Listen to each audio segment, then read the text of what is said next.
I'm gonna face some backlash for this one. Grab your studded belts and your teenage angst, because today we're talking about Machine Gun Kelly. Yeah, that MGK. The dude who went from spitting bars in Cleveland basements to screaming pop-punk choruses on stage with Travis Barker. People love to call him a poser, but here's the thing, he's actually been rocking out since before most of his haters learned to tune a guitar. So let's dive into the chaotic, genre-hopping, occasionally shirtless journey of MGK, the not-so-fake rock star. Before the pink guitars and Megan Fox headlines, MGK was just Colson Baker, a scrawny kid from Cleveland who could rap faster than your Wi-Fi disconnects. He started dropping mixtapes in the late 2000s, stamp of approval, lace up, 100 words and running. The man was hungry, performing anywhere that would let him plug in a mic. And here's the kicker. Even back then, MGK wasn't your typical rapper. He toured with a live band, jumped into mosh pits, and yes, he played Warped Tour. That's right, the same festival that gave us My Chemical Romance, Paramore, and every emo kid's sunburn. MGK was there, screaming his lungs out while rappers were still trying to figure out what a circle pit was. In 2012, MGK dropped his debut album Lace Up under Diddy's Bad Boy Records. You guys remember Diddy? Of course you do. How could you not remember him? Apparently Diddy wanted a rapper who skateboarded to the studio. The album had Wild Boy of Waka Flocka Flame, which sounded like someone recorded a riot and added drums. It also had Invincible featuring Esther Dean, which somehow became a WrestleMania theme song because of course it did. But here's what people forget. Even on Lace Up, MGK was blending rap with rock energy. He even had Sinister Gates and M Shadows of Avenged Sevenfold get on the song. He performed with a live band, covered Rides Against songs, and even collaborated with Sleeping with Sirens' Kellen Quinn on Alone. That's right, MGK was mixing emo and rap before it was cool again. Then came General Admission in 2015, MGK's darker, grittier follow-up. It was half confessional diary, half therapy session. Songs like Till I Die and Alpha Omega showed off his rap chops, but the production had that raw live band feel. He wasn't just rapping about chaos, he was performing it.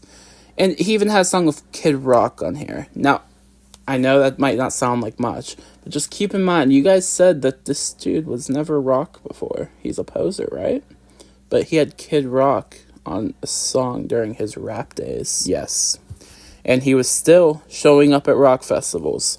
Warped Tour, Rock on the Range, and even Riot Fest. MGK was like the kid who refused to pick a clique in high school. Too punk for hip-hop, too hip-hop for punk, and somehow thriving in both. In 2017, MGK dropped Bloom, and this is where things started getting interesting.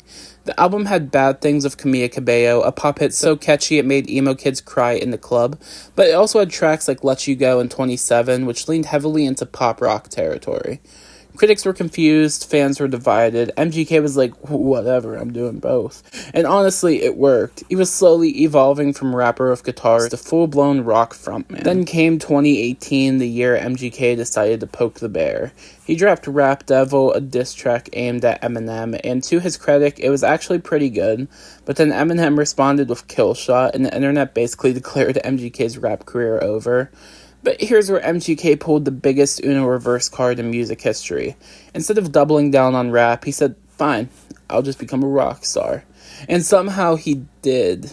In 2020, MGK teamed up with Blink-182's Travis Barker and dropped Tickets to My Downfall, a full-on pop-punk album. No rap verses, no trap beats, unless you count the bonus track edition or whatever the fuck it was. It was just guitars, angst, and eyeliner. Everyone expected it to flop. Instead, it went number 1 on the Billboard 200. Songs like Bloody Valentine and My Ex's Best Friend were everywhere. MGK wasn't just dabbling in rock, he revived pop-punk for a new generation. Suddenly, kids who thought Green Day was a salad were wearing studded belts again.